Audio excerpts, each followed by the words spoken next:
الحمدللہ ہمارے بیچ بہت ہی مشہور اور معروف خطیب ہندوستان حضرت علامہ مولانا قاری محمد ہاشم القادری صاحب قبلہ 8ویں الحمدللہ پھر سے جلوہ بار ہیں، اور آج حضرت کی بارگاہ میں ہم بہت سارے سوال و جواب کرنے والے ہیں۔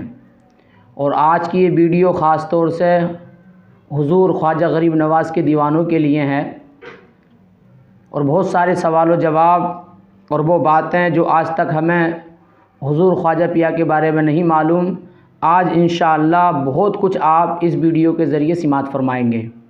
تو اس ویڈیو کے آپ آخر تک بنے رہیں، اور ویڈیو اچھی لگے، سمجھ میں آئے تو چینل کو سبسکرائب ضرور کریں۔ اور دوستو، اگر آپ کو اور بھی کوئی سوال کرنا ہے یا اس تعلق سے کوئی بات یا ویڈیو بنوانا چاہتے ہیں تو آپ ہمیں کمنٹ میں ضرور بتائیں، اور آپ یہ بھی بتائیں کہ آپ اس وقت یہ ویڈیو کہاں سے دیکھ رہے ہیں۔ آپ اپنا نام بتائیں اور جہاں رہتے ہیں وہاں کا نام لکھیں۔ تو دوستو، آئیے ہم سب سے پہلے حضرت کی بارگاہ میں چلتے ہیں اور حضرت سے بات چیت کرتے ہیں۔ السلام علیکم ورحمۃ اللہ وبرکاتہ۔ وعلیکم السلام ورحمۃ اللہ وبرکاتہ۔ حضرت بہت بہت خیر مقدم ہے آپ کا، اور شکر گزار ہیں آپ کے کہ آپ نے اپنا قیمتی وقت نکال کے یہاں تشریف لائے تاکہ بہت ساری باتیں آپ ہمارے سامعین کو بتائیں۔ تو حضرت، ابھی یہ مہینہ حضور خواجہ پیا کی چھٹی شریف کا چل رہا ہے۔ الحمدللہ دیوانوں کی بھیڑ ہے جو اجمیر شریف کو رواں دوا ہے، کچھ جا چکے ہیں، کچھ جا رہے ہیں الحمدللہ۔ تو آج اس موقع پہ آپ آئے ہیں تو کیوں نہ ہم اپنے سامعین کو وہ باتیں آج انہیں سننے کے لیے ملیں جو باتیں آج تک انہوں نے شاید نہ سنی ہوں۔ تو حضرت، سب سے پہلے آپ کی بارگاہ میں یہ عرض کر رہا تھا کہ حضرت خواجہ غریب نواز کے والدین کون ہیں؟ الحمدللہ نحمدہ ونصلی علی حبیبہ الکریم، اما بعد، فاعوذ باللہ من الشیطان الرجیم، بسم اللہ الرحمن الرحیم۔ الا ان اولیاء اللہ لا خوف علیہم ولا هم یحزنون، صدق اللہ مولانا العظیم وصدق رسولہ النبی الامین المکین الکریم، ونحن علی ذلک لمن الشاہدین والشاکرین والذاکرین والحمد للہ رب العالمین۔ سامعین و ناظرین، عزیزی قاری محمد حنیف صاحب نے میرا تعارف کچھ بڑھ چڑھ کر کرا دیا۔ میں ایک ناچیز انسان آپ کے روبرو ہوں، اور کچھ باتیں قاری صاحب نے سوالیہ انداز میں رکھی ہیں، میں کوشش کروں گا کہ اپنی معلومات آپ تک پہنچا سکوں۔ جیسا کہ حضور خواجہ غریب نواز کے تعلق سے پوچھا گیا کہ آپ کے والدین کون ہیں، تو میں عرض کروں کہ حضرت خواجہ خواجگان شہنشاہ ہندوستان حضرت خواجہ معین الدین چشتی سنجری بہشتی اجمیری رحمۃ اللہ تعالی علیہ کی ذات کوئی ڈھکی چھپی ذات نہیں ہے، اور محتاج تعارف بھی نہیں ہے، مگر بس اتنا ہے کہ حضرت کے تذکرے کو کر کے ہم لوگ اپنے آپ کو حضرت کے عقیدت کیشوں میں شمار کرا لے۔ تو حضرت خواجہ غریب نواز کے والد گرامی جو ہیں، آپ کا اسم گرامی ہے حضرت خواجہ غیاث الدین رحمۃ اللہ تعالی علیہ، سبحان اللہ، اور آپ کی والدہ محترمہ کا نام ہے حضرت بی بی ام البرا، جو آپ کی والدہ مکرمہ ہیں۔ یہ دونوں بزرگ بڑے ہی نیک، پارسا، متقی، پرہیزگار، اعلیٰ درجے کے فیاض، اور اللہ نے ان کو علم دین سے بھی نوازا، اور ان کو بہت ساری عظمتیں، رفعتیں، بلندیاں عطا فرمائیں۔ اور کیوں نہ ہو، چونکہ یہ اولاد کس کی ہیں؟ یہ اولاد حسنین کریمین کی ہیں۔ حضرت سیدنا خواجہ غریب نواز رحمۃ اللہ تعالی علیہ کا سلسلہ نسب آپ کے والد گرامی کی طرف سے حضرت سید الشہداء، شہید کرب و بلا، کربلا کے دولہ، امام علی مقام حضرت سیدنا امام حسین رضی اللہ تعالی عنہ سے جا کر ملتا ہے۔ تو اس طرح آپ والد گرامی کی طرف سے حسینی سید ہیں، اور آپ کی والدہ محترمہ کی طرف سے آپ کا سلسلہ نسب سید الاسقیاء حضرت امام حسن رضی اللہ تعالی عنہ سے جا کر ملتا ہے۔ تو اس طریقے سے آپ والدہ کی طرف سے حسنی ہیں اور والد گرامی کی طرف سے آپ حسینی سید ہیں۔ تو دیکھیے سامعین، آپ نے یہ سماعت کیا ہے کہ آپ کے والدین کون ہیں۔ حضرت نے ماشاءاللہ بہت ہی مختصر وقت میں بہت جامع جواب دیا ہے، اور یہ سن کے آپ کو خوشی بھی ہو رہی ہوگی، کیونکہ کچھ لوگ بہت ٹائم سے اجمیر جاتے بھی ہیں آتے بھی ہیں، لیکن انہیں معلوم نہیں ہوتا ہے کہ آپ کے والد محترم کون ہیں۔ تو آج الحمدللہ آپ نے اس ویڈیو کے ذریعے سے یہ آپ نے معلوم کر لیا، اور یہ بھی آپ کو پتہ چل گیا کہ آپ کا شجرہ کس سے ملتا ہے، تاکہ کوئی سوال کرے تو آپ کو پتہ چل جائے۔ ماشاءاللہ قاری صاحب، حضور غریب نواز کی پیدائش کب اور کہاں ہوئی، یہ اور ہمارے سامعین کو بتائیں تاکہ انہیں یہ بھی معلومات ہو جائے۔ جی، خواجہ خواجگان خواجہ ہندوستان کی پیدائش کے سلسلے میں آپ کی سن جو ملتی ہے وہ 537 ہجری، اچھا ماشاءاللہ، سن 537 ہجری مطابق 1142 عیسوی میں حضرت خواجہ غریب نواز رحمۃ اللہ تعالی علیہ کی پیدائش ہوئی، اور آپ کی پیدائش علاقۂ سیستان کے قصبہ سنجر میں ہوئی، جو سیستان بھی کہلاتا ہے اور سبستان بھی کہلاتا ہے۔ اس علاقے میں آپ کی پیدائش ہوئی، اور پیدائش کی سن آپ کی 537 ہجری اور 1142 عیسوی میں آپ پیدا ہوئے۔ ماشاءاللہ، دیکھیے سبحان اللہ، آپ نے یہ ملاحظہ فرما لیا کہ آپ کی پیدائش کب اور کہاں ہوئی ہے، اور ماشاءاللہ یہ بھی آپ کو جانکاری ہو گئی ہے تاکہ کوئی پوچھے تو آپ بتا سکیں۔ آئیے اب میں ایک بہت ہی اچھی بات حضرت کے سامنے پیش کروں گا، اور امید ہے انشاءاللہ اس بات کو آپ سنیں گے تو آپ کو بہت کچھ اچھا لگے گا۔ تو حضرت حضور غریب نواز کے کچھ حالات بیان فرما دیں تاکہ ہمارے سامعین کو یہ سننے کے بعد ان کا دل باغ باغ ہو جائے۔ ماشاءاللہ، حضور سیدنا غریب نواز رحمۃ اللہ تعالی علیہ جب اپنی شکم مادر میں تھے تو آپ کی والدہ گرامی کا بیان ہے کہ مجھے بڑے حسین اور خوبصورت خواب نظر آتے تھے، سبحان اللہ، اور مجھے کسی طرح کی کوئی گرانی کوئی تکلیف نہیں ہوتی تھی۔ آپ فرماتی ہیں کہ جو ہم لوگوں کے دشمن تھے وہ ہمارے دوست ہو گئے تھے، سبحان اللہ، سبحان اللہ، طرح طرح سے باران رحمت کا نزول ہوتا تھا گھر میں۔ جب آپ کی پیدائش ہوئی تو اس وقت ایک نور اور ایک روشنی ظاہر ہوئی۔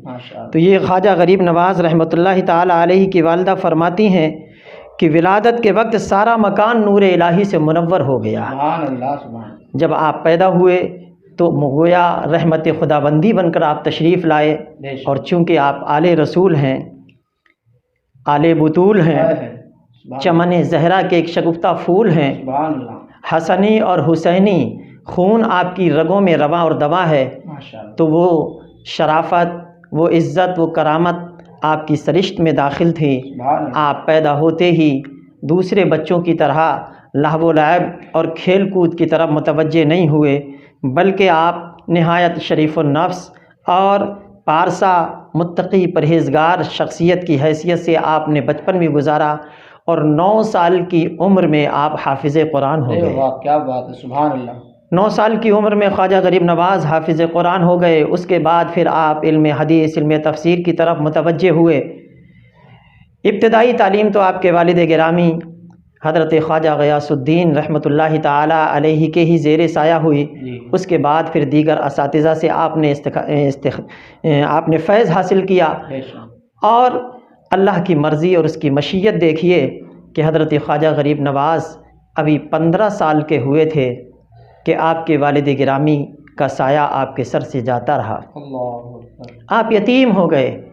ننھی سی عمر میں خواجہ غریب نواز یتیمی کا داغ آپ کے سینے پر لگا، اور یہ ایک ایسا صدمہ تھا جو ناقابل برداشت تھا، مگر مرضی مولا ازہما اولا، آپ کی والد مکرمہ آپ کی پرورش کرتی رہیں، پروان چڑھاتی رہیں، اور 15 سال کی عمر میں آپ جب یتیم ہو گئے تو آپ کے والد گرامی چونکہ زمیندار تھے، آپ کا باغ بھی تھا، پنچکی آپ کو ایک ترکے میں ملی تھی، آپ اسی پنچکی سے اپنے باغ کی سیرابی کرتے، باغ کی دیکھ بھال کرتے اور اسی سے اپنے خورد و نوش کا انتظام کرتے، والدہ محترمہ کی خدمت کیا کرتے تھے۔ گویا آپ اسی کام میں مصروف رہے، مگر مرضی مولا کچھ اور ہی تھی۔ ادھر آپ باغ کی باغبانی کر رہے تھے، ادھر اچانک ایک بہت ہی مشہور و معروف بزرگ جو مجذوب شکل کے بزرگ تھے، حضرت ابراہیم قندوزی رحمۃ اللہ تعالی علیہ، وہ آپ کے باغ میں تشریف لاتے ہیں، جبکہ وہ کسی کو منہ نہیں لگاتے، کسی سے قرینے سے بات نہیں کرتے، دیوانہ وار رہتے، لوگ ان کو پاگل دیوانہ سمجھتے تھے، مگر جیسے ہی خواجہ غریب نواز کے یہ باغ میں داخل ہوتے ہیں، تشریف لاتے ہیں، خواجہ غریب نواز جو اخلاق، صورت اور سیرت کا مجسمہ تھے، جیسے ہی ایک بزرگ کو آتے ہوئے دیکھا، اپنی آپ نے نگاہ بصیرت سے پہچان لیا کہ یہ کوئی اللہ والا ہے۔ بڑے ادب اور قرینے سے حضرت ابراہیم قندوزی کو آپ نے ایک سایہ دار درخت کے نیچے بٹھایا اور انگور کے کچھ خوشے لا کر آپ نے اس مجذوب بزرگ کی بارگاہ میں پیش کیے۔ حضرت نے، ان بزرگ نے وہ انگور کے دانے تناول فرمائے اور آپ کا حسن ادب دیکھ کر، آپ کا اخلاق کریمانہ دیکھ کر، آپ کے عادات و اطوار دیکھ کر، آپ کے صورت و سیرت کو دیکھ کر اللہ والا سمجھ گیا کہ یہ کوئی معمولی شخصیت نہیں ہے۔ تو آپ نے حضرت خواجہ غریب نواز دو زانو ہو کر اس اللہ والے کے سامنے بیٹھے ہوئے تھے، سر جھکائے ہوئے۔ جب وہ انگور کھا کے فارغ ہوئے تو اس نے اپنی تھیلی سے ایک سوکھی روٹی کا ٹکڑا نکالا، اپنے منہ میں رکھا اور چبانے کے بعد تھوڑا سا منہ میں سے نکال کر حضرت غریب نواز سے فرمایا، لو حسن منہ کھولو۔ حضرت غریب نواز نے جیسے ہی اپنا منہ کھولا، وہ آپ نے سوکھی روٹی کا چبایا ہوا ٹکڑا اس کو نکال کر حضرت غریب نواز کے منہ میں ڈال دیا۔ ماشاءاللہ۔ غریب نواز کے منہ میں جیسے ہی اس لقمے کا جانا تھا، اب آپ کی دل کی دنیا زیر و زبر ہو جاتی ہے۔ گھر پہنچتے ہیں، والدہ مکرمہ سے کہتے ہیں، امی جان اب کھیتی باڑی میں دل نہیں لگتا، اب باغبانی میں دل نہیں لگتا ہے۔ آپ اپنے مکان کی چھت پر چڑھے اور جب آپ نے پچھم کی طرف دیکھا، جب آپ نے ادھر کو نظر اٹھائی تو اپنے گھر کی چھت سے کھڑے ہو کر آپ نے حجاج کرام کے قافلوں کو دیکھ لیا اور کعبہ معظمہ کا مبارک منظر ملاحظہ فرما لیا۔ نیچے اتر کر آئے، والدہ سے کہا، ماں اب مجھے کھیتی باڑی نہیں کرنی ہے، باغبانی نہیں کرنی ہے، مجھے اجازت دو تاکہ میں علم حاصل کروں اور اس کے بعد اللہ کی مخلوق کی خدمت کروں۔ اس طریقے سے آپ پر بھی ایک روحانی کیفیت طاری ہو گئی۔ پنچکی کو بیچ دیا، باغ کو فروخت کر دیا، جو قیمت ملی تھی وہ غریبوں میں تقسیم کر دی، کچھ والدہ کے حوالے کر دیا اور اس کے بعد پھر آپ جو ہے وہاں سے رخصت ہوتے ہیں اور علم دین حاصل کرنے کے لیے آپ نے جا کر پہلے مدرسے میں داخلہ لیا، باضابطہ آپ نے تعلیم حاصل کی، بہترین آپ عالم، فاضل، مفتی، محدث، مفسر بن گئے اور جب آپ علم شریعت کے جامع ہو گئے اس کے بعد پھر آپ کو اس بات کی فکر لگی کہ اب مجھے روحانیت کی منزل طے کرنی ہے۔ یہ ہیں خواجہ غریب نواز کے مختصر حالات۔ اگر آپ کے حالات زندگی پر سیر حاصل گفتگو کی جائے تو ایک دو دن نہیں، مجھ جیسے حقیر انسان کی زندگیاں ختم ہو جائیں گی، مگر خواجہ غریب نواز کے تذکرے مکمل نہ ہو پائیں گے۔ حضرت ابھی آپ نے بتایا کہ حضور خواجہ غریب نواز نے علم حاصل کیا جی، پر آج کل یہ کچھ مارکیٹ میں جو پیر و مرشد بنے پھر رہے ہیں وہ یہ کہتے ہیں کہ مولویوں کی شریعت الگ ہے اور ہماری شریعت الگ ہے، اس کا کیا مسئلہ؟ یہ ہماری عوام کو اور بتائیں تاکہ ان کے ذہنوں سے یہ غلط فہمی دور ہو جائے۔ یہ جہالت پر مبنی ہے یہ باتیں، وہ لوگ اس طرح کی بکواس کرتے ہیں جنہیں علم سے کوئی سروکار نہیں ہے۔ سچائی یہ ہے کہ شریعت ایک ہی ہے، مولویوں کی شریعت یا فقیروں کی شریعت کوئی الگ الگ نہیں ہے۔ سچائی یہ ہے کہ کوئی بھی فقیر، کوئی بھی پیر اور کوئی بھی ولی اس وقت تک وہ طریقت اور حقیقت کی منزل پر پہنچ ہی نہیں سکتا جب تک کہ وہ شریعت سے واقف نہ ہو اور شریعت کا عامل نہ ہو۔ تو شریعت کو چھوڑ کر اور مولویوں کی شریعت اور فقیروں کی شریعت کوئی الگ الگ نہیں ہے۔ ہم تو دیکھتے ہیں کہ جتنے بھی اللہ والے گزرے ہیں پہلے انہوں نے علم حاصل کیا، آپ دیکھ لیجئے پیروں کے پیر سید الاولیاء جنہیں سردار اولیاء کہا جاتا ہے، حضرت سیدنا غوث اعظم رضی اللہ تعالی عنہ کو آپ نے بھی علم حاصل کیا۔ آپ کے پیر و مرشد بھی شاندار عالم دین تھے، آپ کے دادا پیر بھی، اسی طرح غریب نواز کے پیر و مرشد حضرت سیدنا عثمان ہارونی شاندار عالم دین تھے۔ آپ کے دادا پیر حضرت حاجی شریف زندنی رحمۃ اللہ تعالی علیہ، مجھے کئی مرتبہ حضرت کی بارگاہ میں حاضری کا شرف حاصل ہوا ہے، وہ بھی شاندار عالم دین اور بہترین اپنے وقت کے ولی کامل تھے۔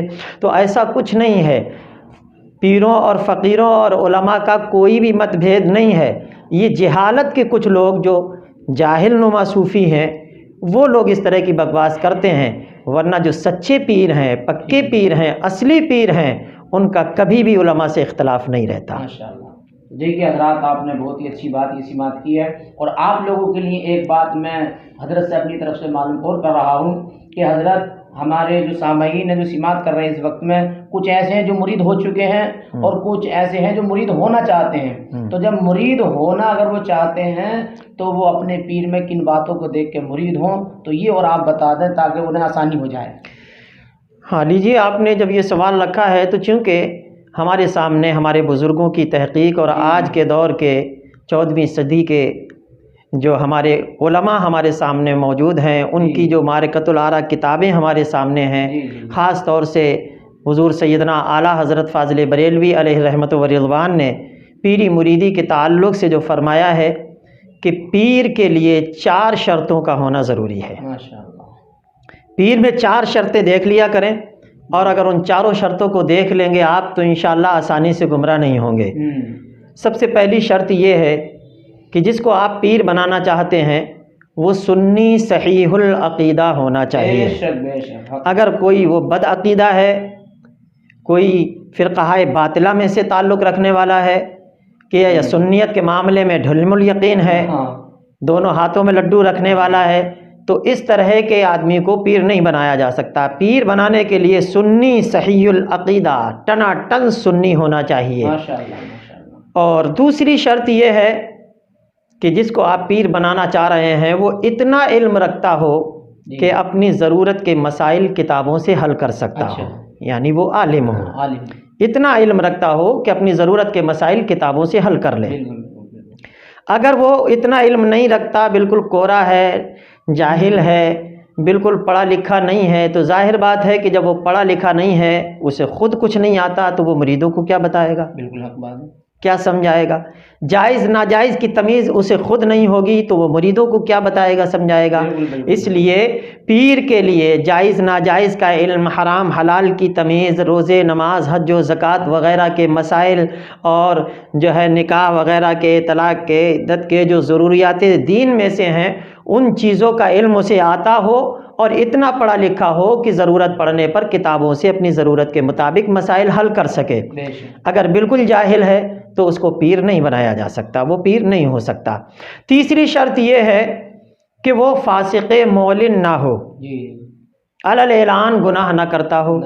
مثال کے طور پر کوئی نماز نہیں پڑھتا ہے تو اسے پیر نہیں بنایا جا سکتا، روزہ نہیں رکھتا ہے تو اسے پیر نہیں بنایا جا سکتا، صاحب نصاب ہو کر زکوٰۃ نہیں دیتا ہے تو پیر نہیں بنایا جا سکتا، اگر وہ صاحب استطاعت ہے اور حج نہیں کرتا تو اس کو پیر نہیں بنا سکتے، جھوٹ بولتا ہے، چوری کرتا ہے، چغلی کھاتا ہے اور بدکاری کرتا ہے، جو علی اعلان گناہ میں ملوث ہے، ایسے شخص کو پیر نہیں بنایا جا سکتا۔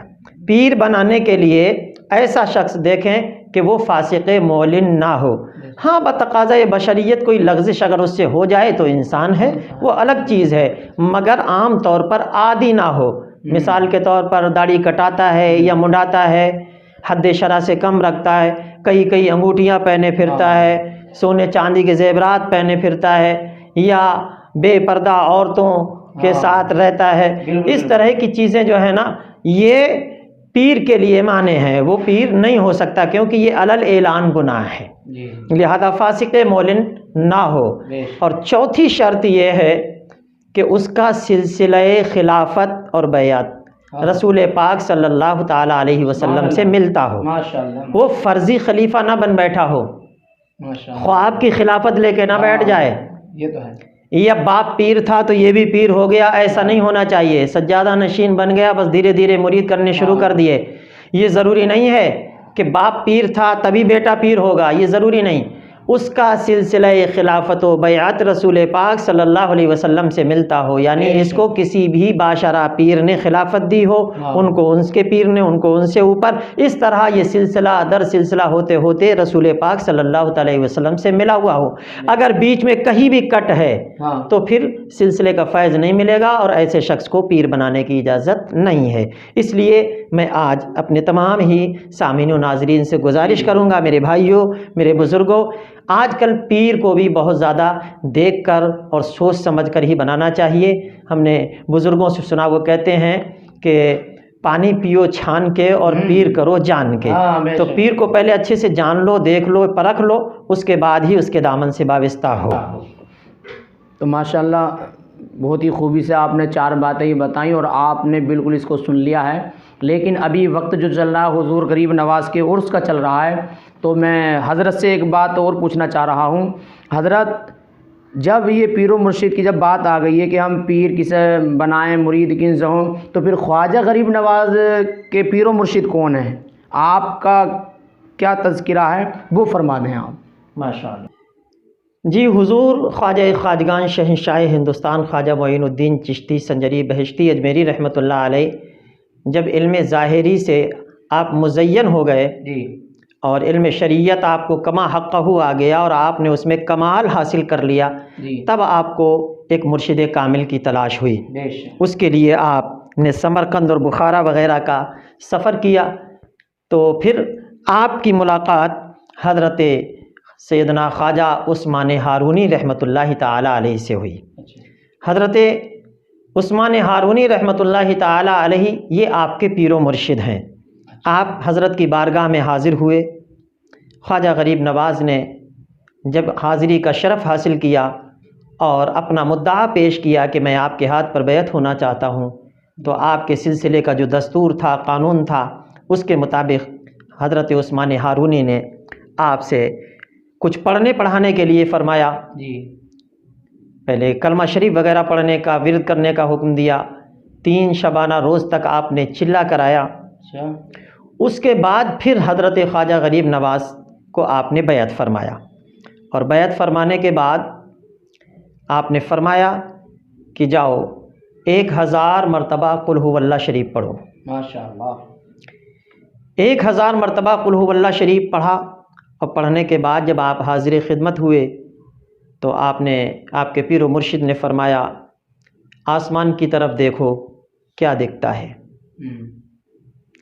تو خواجہ غریب نواز نے اوپر جب دیکھا تو دیکھنے کے بعد فرمایا، مجھے 7 آسمان نظر آ رہے ہیں، عرش اعظم نظر آ رہا ہے۔ کیا بات۔ زمین کی طرف دیکھو تو دیکھا تحت الثری نظر آ رہا ہے۔ فرمایا، آج جا کے اور 1000 مرتبہ قل ھو اللہ شریف پڑھو اور ساری رات عبادت و ریاضت کرو۔ پھر دوسرے دن حاضر خدمت ہوئے، آنے کے بعد آپ نے فرمایا، جو کام دیا گیا تھا مکمل ہو گیا؟ جی حضور مکمل ہو گیا۔ اب بتاؤ کیا دکھ رہا ہے؟ آسمان کی طرف دیکھو، زمین کی طرف دیکھو، تو فرمایا عرش اعظم دکھ رہا ہے، اللہ اکبر۔ زمین پر تحت الثری تک دکھ رہا ہوں۔ اس کے بعد میرے خواجہ غریب نواز کے پیر و مرشد نے اپنی 2 انگلیاں اٹھائیں اور فرمایا، صاحبزادے ان 2 انگلیوں کے درمیان دیکھو کیا دکھتا ہے۔ آپ نے دونوں انگلیوں کے درمیان جب دیکھا تو خواجہ غریب نواز پکار اٹھے، مجھے 18,000 مخلوقات نظر آ رہے ہیں، عالم نظر، 18,000 عالم نظر آ رہے ہیں۔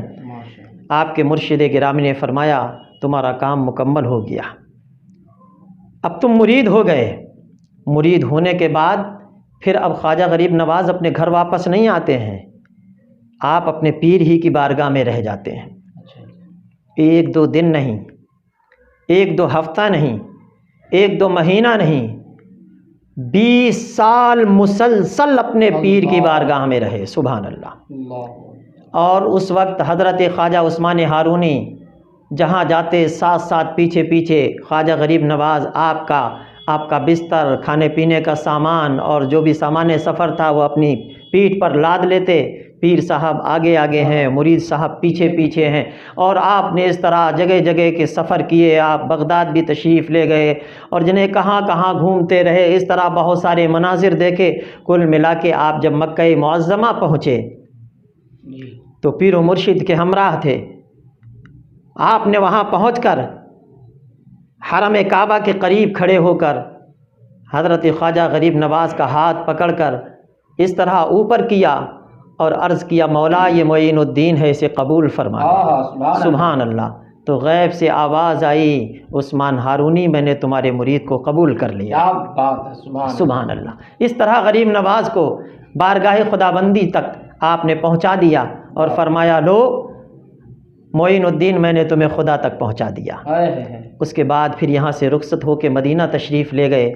مدینے میں جب پہنچے تو وہاں پہنچ کر بارگاہ رسول میں حاضری کا شرف حاصل کیا، اور آپ کے پیر و مرشد نے فرمایا، آپ نے رسول کی بارگاہ میں سلام پیش کرو۔ جب حضرت خواجہ غریب نواز نے سلام پیش کیا تو آپ کے اس سلام کے جواب میں روضہ مبارکہ سے آواز آئی، وعلیکم السلام، وعلیکم السلام۔ مشرق و مغرب کے قطب، دوستان محترم، اس طرح وہاں سے قطبیت کا عہدہ بھی آپ کو عطا فرما دیا گیا۔ اب آپ بارگاہ رسول میں بھی مقبول ہو گئے، بارگاہ خداوندی میں بھی مقبول ہو گئے۔ اس کے بعد پھر آپ کو ہندوستان آنے کا حکم ہوا، اور ہندوستان میں آ کر آپ نے ایسی اسلام کی شمع جلائی، ایسی شمع جلائی کہ آپ نے ہندوستان کی سرزمین پر مختلف روایتوں کے اعتبار سے 90 لاکھ، 95 لاکھ، 99 لاکھ غیر مسلموں کو آپ نے کلمہ پڑھا کر مشرف با اسلام کر دیا، اور پورے ہندوستان میں آج اسلام کا جو بول بالا نظر آ رہا ہے، یہ خواجہ غریب نواز ہی کی دین ہے۔ ماشاءاللہ۔ اچھا، یہ آنا ساگر والی بھی کرامت دکھائی، اس میں بھی میں نے سنا کہ کئی ہزار لوگوں کلمہ۔ ہاں، وہ تو آپ کا یہ حال تھا کہ ایک ایک کرامت پر سینکڑوں ہزاروں لوگ مسلمان ہو جاتے تھے، ایسی تو بے شمار کرامتیں ہیں۔ اچھا حضرت، وہ کرامت جو اونٹوں والی ہے کہ خواجہ غریب نواز نے اونٹ بٹھائے تھے، وہ نہیں اٹھے، تو کیا یہ اس بات صحیح ہے؟ بالکل صحیح ہے، اس میں تو کوئی شک نہیں، کوئی دو رائے نہیں ہے۔ میرے خواجہ کو اللہ نے وہ طاقت عطا فرمائی تھی کہ خواجہ غریب نواز جب اجمیر میں تشریف لائے تو آپ اس مقام پر اتفاق سے جا کر بیٹھ گئے جہاں راجہ کے اونٹ بنتے تھے، اور جب وہ اونٹ باندھنے والے آئے، دیکھا چند فقیر ہیں، ان کے چہرے بشرے بالکل الگ تھلگ نکھ رہے تھے۔ تم لوگ کون ہو، یہاں کیوں بیٹھے ہو، ہٹو یہاں سے، یہاں خواجہ کے اونٹ بندھیں گے۔ تو میرے خواجہ غریب نواز نے کہا کہ بھئی بیٹھے رہنے دو، یہ تمام جگہ پڑی ہے، کہیں بھی تمہارے خواجہ کے اونٹ بن جائیں گے۔ مگر وہ لوگ تھے خواجہ غریب نواز کو ستانے پر آ گئے، تو میرے خواجہ نے فرمایا، لو ہم اٹھے جاتے ہیں، اب تمہارے خواجہ کے اونٹ بیٹھے ہی رہیں گے۔ اور جب صبح کو آ کے اونٹوں کو اٹھانے کی کوشش کی تو وہ اونٹ اٹھتے ہی نہیں۔ تو یہ میرے خواجہ کی کرامتیں، اور ایک دو کرامت نہیں ہیں۔ اونٹوں کو بٹھا دیا، اٹھنے کا نام لیتے، پانی بند کیا گیا نا ساگر میں، پورے جو ہے ساگر کے پانی کو آپ نے سمیٹ لیا، اکٹھا کر لیا۔ جوگی جے پال اڑا آپ کے سامنے تو اس کا آپ کی جوتیوں نے اس کا دماغ صحیح کر دیا۔ بے شمار کرامتیں تھیں میرے خواجہ غریب نواز کی، جدھر نکل جاتے کرامتیں دیکھتے لوگ اور دامن اسلام میں آ جاتے۔ آپ کی صورت بھی شاندار تھی اور سیرت بھی شاندار تھی۔ ماشاءاللہ، مرحوم اونٹ ان لوگوں سے اٹھے نہیں اٹھے۔ دیکھیں ماشاءاللہ حضرت نے یہ بات کتنی اچھی طریقے سے بتائی ہے، اور آپ لوگوں کو بھی میرے دوستو یہ سوچنا چاہیے کہ ہم کسی ایرے گیرے کے چاہنے والے نہیں، خواجہ غریب نواز کے چاہنے والے ہیں۔ اور دیکھیں اونٹ بیٹھا دیے تو اٹھے نہیں، اب ظاہر سی بات ہے بسائے ہوئے بھی ان کے ہی ہیں، تو پھر ہم جائیں گے کیسے، ہے نا؟ ہاں نا، جب وہ بٹھائے ہوئے اونٹ نہیں اٹھ سکتے تو بٹھائے ان کے بسائے ہوئے مسلمان کیسے جا سکتے ہیں؟ ماشاءاللہ ماشاءاللہ حضرت۔ تو ایک چیز یہ بھی ہے، ہمارے سامعین بھی اس چیز کو غور سے سنیں کہ دیکھیے جیسا بھی آپ نے بہت کچھ بتایا خواجہ غریب نواز کے بارے میں، تو آپ ہمارے سامعین کو یہ اور بتا دیجئے کہ آپ کا نکاح کس سے ہوا اور کہاں ہوا؟ جی، خواجہ غریب نواز رحمۃ اللہ تعالی علیہ نے اپنی زندگی اور حیات طیبہ میں 2 نکاح فرمائے۔ اچھا۔ ایک بیوی کا نام جناب بی بی امت اللہ رحمۃ اللہ تعالی علیہ، اور دوسری آپ کی جو اہلیہ ہیں ان کا نام تھا عصمت اللہ رحمۃ اللہ تعالی علیہ۔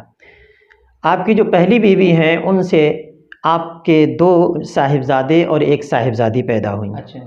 ایک صاحبزادے کا نام حضرت خواجہ فخر الدین رحمۃ اللہ تعالیٰ علیہ ہے، دوسرے صاحبزادے کا نام حضرت خواجہ حسام الدین رحمۃ اللہ تعالیٰ علیہ ہے، اور جو آپ کی بیٹی تھیں ان کا نام حضرت بی بی حافظہ جمال رحمۃ اللہ تعالیٰ علیہا ہے۔ تو اس طرح سے آپ کے دو بیٹے ایک بیٹی پہلی بیوی سے ہیں، اور دوسری بیوی جو تھیں آپ کی جناب عصمت اللہ رحمۃ اللہ تعالیٰ علیہا، ان سے ایک صاحبزادے حضرت خواجہ ضیاء الدین ابو سعید پیدا ہوئے۔ اس طریقے سے کل اولادیں آپ کی 4 ہوئیں، 3 بیٹے اور ایک بیٹی۔ آج بھی یہ آپ کے صاحبزادگان بھی اپنے وقت کے زبردست ولی کامل اور بزرگ ہوئے ہیں، اور ان لوگوں کے مزار پرانوار آج مرجع خلائق بنے ہوئے ہیں۔ الحمد سبحان اللہ سبحان اللہ۔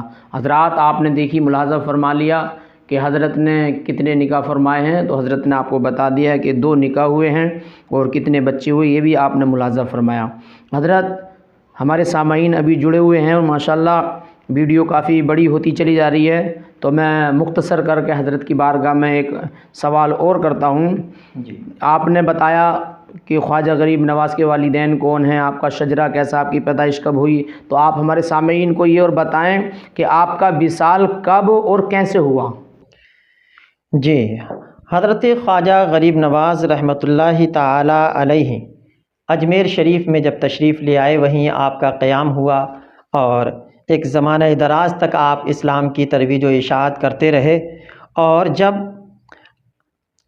رجب شریف کی 6 تاریخ تھی اور سن 633 ہجری، سن 633 ہجری تھی، اور 16 مارچ 1236 ہجری تھی، اتوار کا دن تھا۔ دن گزر گیا اتوار کا۔ حضرت خواجہ غریب نواز نے عشاء کی نماز پڑھی، اور نماز پڑھنے کے بعد آپ اپنے حجرہ شریفہ میں تشریف لے گئے۔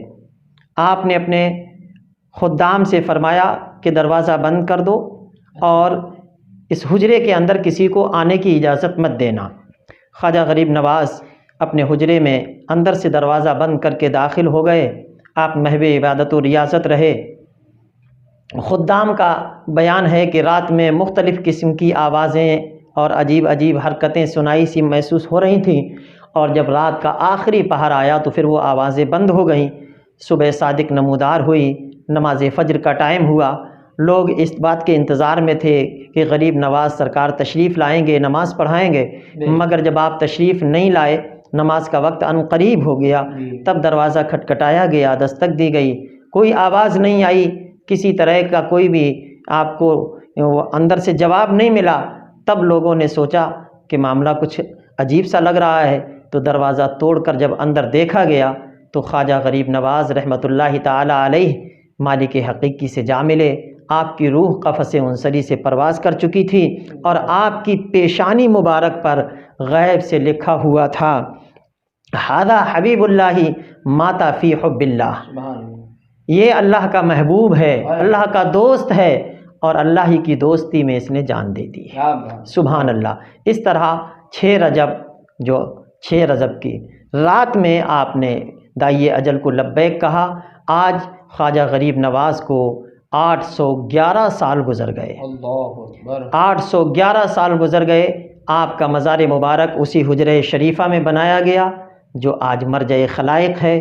پوری دنیا سے لوگ آپ کی بارگاہ میں خراج عقیدت پیش کرنے کے لیے حاضر ہوتے ہیں، اور یہ میرے خواجہ غریب نواز کا کمال ہے کہ یہاں صرف اپنے ہی نہیں بیگانے بھی آتے ہیں، اور جو بھی آتا ہے وہ خالی ہاتھ نہیں جاتا ہے۔ اسی لیے تو کسی کہنے والے نے کہا ہے، غریب آتے ہیں در پر تیرے غریب، غریب آئے ہیں در پر تیرے غریب نواز، کرو غریب نوازی میرے غریب نواز، تمہارے در کی کرامت یہ بارہا دیکھی، غریب آئے تھے اور ہو گئے غریب۔